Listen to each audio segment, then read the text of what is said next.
নমস্কার বন্ধুরা, আজ আমি আবার হাজির হয়েছি তোমাদের বন্ধু চৈতালি চক্রবর্তী ছোট্ট একটা রেসিপি নিয়ে। দেখো কী কী নিয়েছি। ডিম নিয়েছি, পেঁয়াজ, লঙ্কা, সর্ষের তেল, নুন, হলুদ, শুকনো লঙ্কার গুঁড়ো, চিনি, আর এখানে নিয়ে নিয়েছি একটা প্যান, আর আছে কলা পাতা। প্রথমে কলা পাতাটাকে আমি কেটে নেব।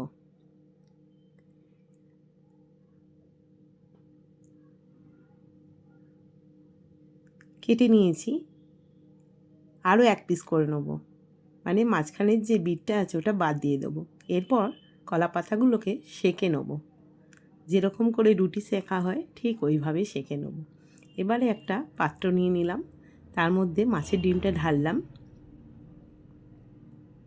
দিয়ে দেবো পেঁয়াজ আর কাঁচা লঙ্কা কুচি,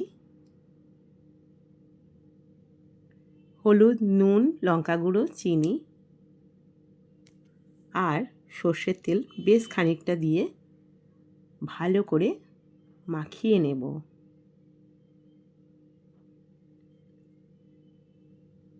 মাখানো হয়ে গেছে। এরপর কলা পাতা যে সেঁকেছিলাম ওই কলা পাতাটার মধ্যে 2 হাতা করে মাছের ডিম মাখাটা দেব, দিয়ে সুন্দর করে পরিপাটি করে বেঁধে ফেলব।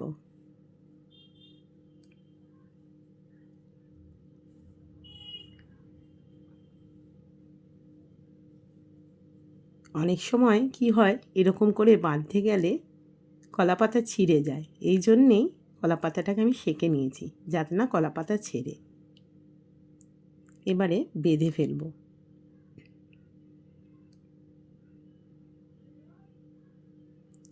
একদিকে বাঁধলে হবে না, দুদিক করে বাঁধতে হবে।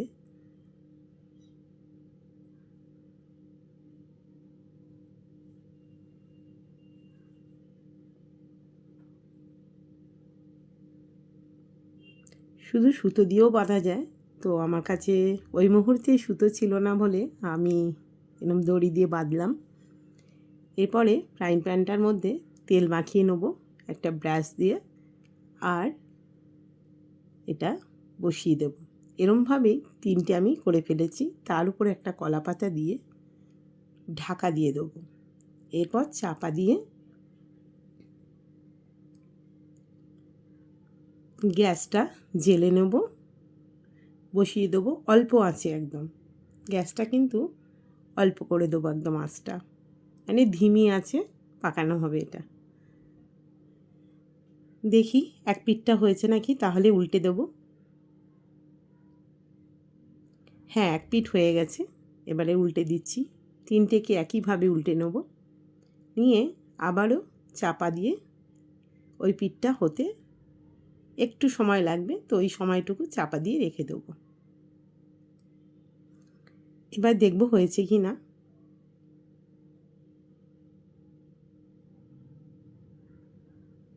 হ্যাঁ, হয়ে গেছে। এবার নামিয়ে নেব। গ্যাস অফ করে দিয়ে ঠান্ডা করতে দেব একটু সময়ের জন্যে।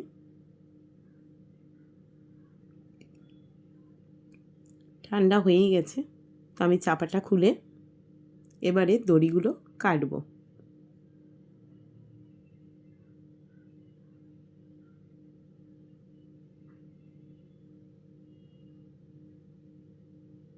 কাঁচিটারও ধার কমে গেছে, তাই এত সময় লাগছে। এই যে খুলছি, এত সুন্দর গন্ধ ছাড়ছে সর্ষের তেলের, ডিমের সব মিক্স গন্ধ, কি ভালো যে লাগছে। কলা পাতার গন্ধ খুব সুন্দর লাগছে। দেখো কেমন হয়েছে।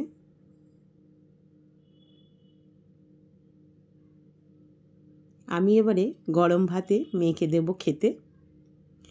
এই যে আমার মেয়ে খাচ্ছে, ওর ভীষণ ভালো লেগেছে। সবসময় একটা কথাই বলি, ওর মা যা রান্না করে ওর ভালো লাগে।